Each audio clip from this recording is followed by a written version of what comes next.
Poetry Adventures. Something sure smells around here. Limericks. Written by Brian P. Cleary. Illustrations by Andy Rowland. What is a limerick? Limericks are fun to read and even more fun to write. They are a short, rhyming, and nearly always funny form of poetry that tell a story, and they have a few simple rules.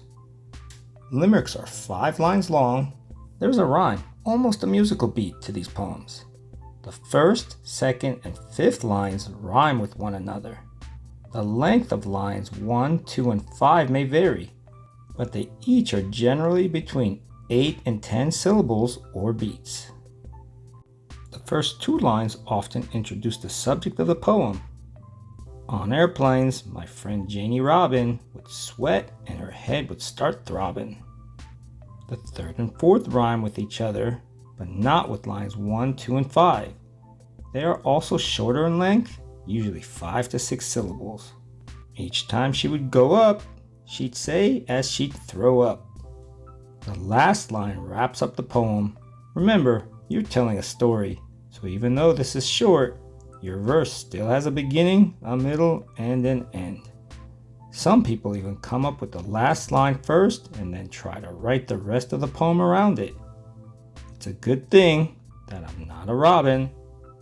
When you start writing your own limericks, remember these few rules, plus the most important one, have fun.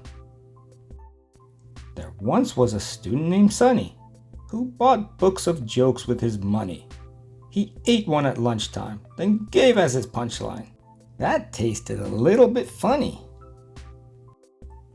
A frog drove her car down the road, hearing one of her tires explode. The frog didn't panic, she called her mechanic, and the next thing you know, she was towed. One evening, a boy named Carmelo dreamed he ate an enormous marshmallow. He woke up at dawn and his pillow was gone. When he screamed, he saw feathers. Poor fellow. Fun-loving Steve is quite spunky. He's out every night getting funky. Tonight he's at Anna's with a bunch of bananas. Did I mention that Steve is a monkey? My laptop with skill and finesse has a brain that can beat me at chess, but with no arms or body, it stinks at karate. Now please help me clean up this mess.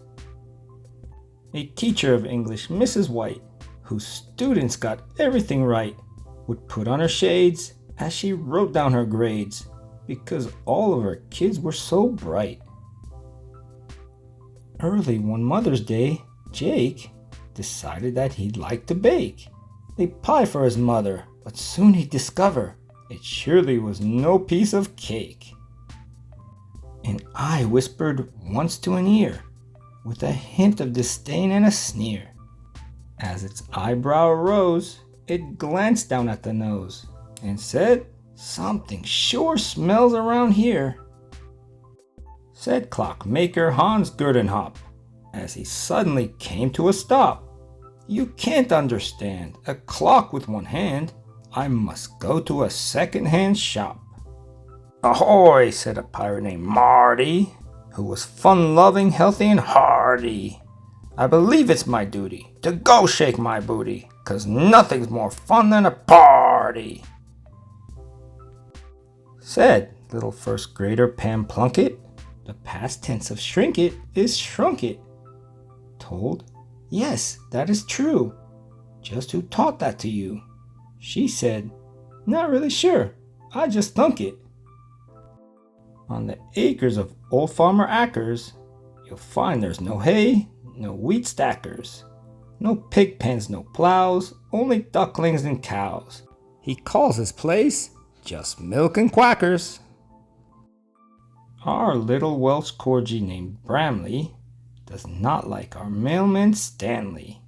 He'll tear across the floor, bark and leap at the door, and then act like he's just saved our family.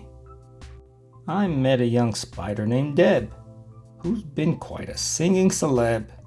When I asked how she'd grown to be so well known, she replied, "I'm all over the web."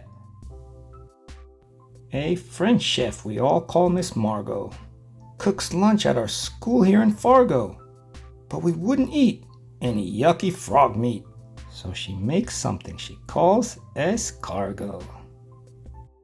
A great pasta maker named Freddy cooked 800 pounds of spaghetti. He carted it down to the center of town, rang a bell, and then yelled, "Supper's ready!" Our neighbor is nice Mrs. Rands. She forgets names and faces and plans. She has such amnesia that each time she sees ya, she tells you her name and shakes hands. A talented student named Haley could play the French horn ukulele, the oboe, viola, the drums, and mandola. Her neighbors could vouch for that daily.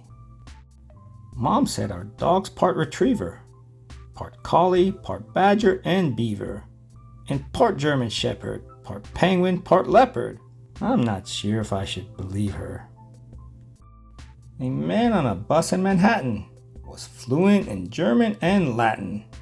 Though he could speak either, we found he'd use neither when he looked down and saw what he sat in. I once met an artist named Hank. To put it quite bluntly, he stank.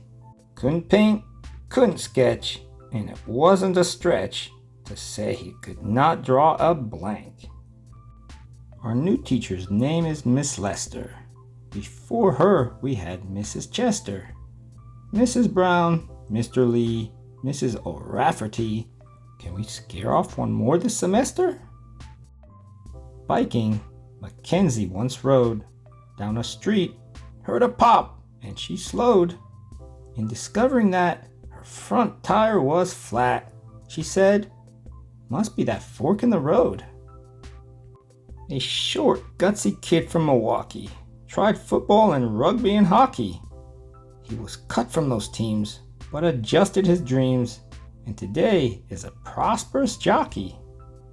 A cat who spoke only chimpanzee thought, "No master I've had understands me. I just eat food for my kitty cat food, but bananas are all that he hands me." A Limerick poet, Mrs. Sheets, starts poems she never completes. The end.